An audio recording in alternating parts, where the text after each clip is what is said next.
शिव त्रिदेवों में सबसे सर्वश्रेष्ठ, जिनका नाम लेने से ही इंसान जन्म और मृत्यु के चक्र से आजाद होकर मोक्ष को प्राप्त हो जाता है।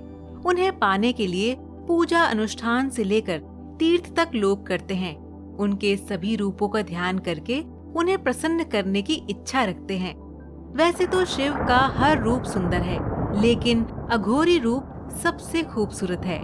इस रूप के बारे में बतलाया जाता है कि भगवान शिव अपने शरीर पर भस्म लगाते हैं, भांग धतूरे का सेवन कर मदमस्त रहते हैं। लेकिन क्या आपने कभी सोचा है कि उनका ये रूप क्यों है? आखिर क्यों शिव चिता के भस्म को शरीर पर लगाकर भांग धतूरे के नशे में मदमस्त घूमते रहते हैं? इसकी वजह है, शिव भले ही वैरागी हैं, पर वैराग्य जीवन के साथ अपने दाम्पत्य जीवन को भी निभाते हैं। भीषण रूप से क्रोधित होने वाले शिव भावुक प्रेमी भी हैं। भस्म लगाने के पीछे का कारण उनका सती के प्रति अपार प्रेम है। आइए आपको शिव के अघोर अवतार की पूरी कहानी बताते हैं। चिता की राख लगाते हैं महादेव। धार्मिक ग्रंथों के मुताबिक शिव को हमेशा शमशान में बैठे, गले में नाग, माथे के बीच में आंख, जटाओं में चंद्रमा और माँ गंगा को धारण किए हुए वर्णित किया गया है। लेकिन उनका शरीर पर भस्म धारण करना भक्तों को बेहद चौंकाता है।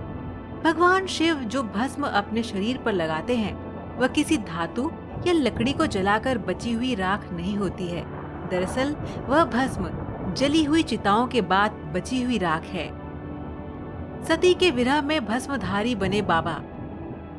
भस्म और भगवान शिव का रिश्ता सती के प्रति उनके प्रेम से भी जुड़ा है।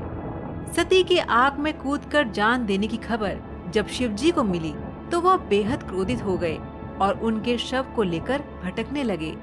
उनको इस हाल में देखकर विष्णु जी ने सती के मृत शरीर को भस्म में बदल दिया।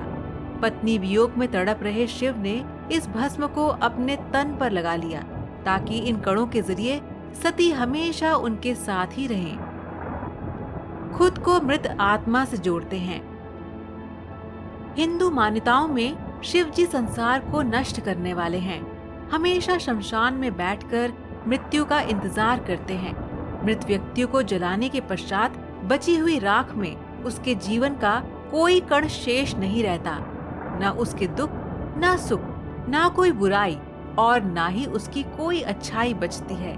इसी भस्म को शरीर पर लगाकर भगवान शिव खुद को मृत आत्मा से जोड़ते हैं। साथ ही राख को भगवान शिव अपने तन पर लगाकर सम्मानित करते हैं, जिससे उनके सारे दोष दूर हो जाते हैं।